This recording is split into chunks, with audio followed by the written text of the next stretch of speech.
ছাত্র ভাই আছে আমরা সবাই পিছনে চলে যাই, একবারে আমরা মিছিলের লম্বা করে ফেলি, মিছিলের লাইন আমরা লম্বা করে ফেলি, পিছনে যাই। যারা দাঁড়িয়ে আছে আমরা পিছনে যাই।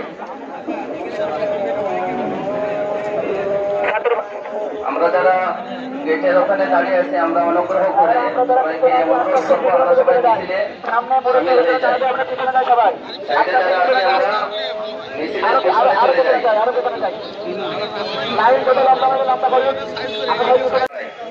আর মাদ্রাসার শিক্ষক যারা আছেন ভাই অনুরোধ করে বলি আপনারা নিজ দায়িত্বে আপনাদের ছাত্রদের আমরা খেয়াল করব, তা থেকে বেশি ডানে বামে বাড়াবো না। আমরা মিছিলের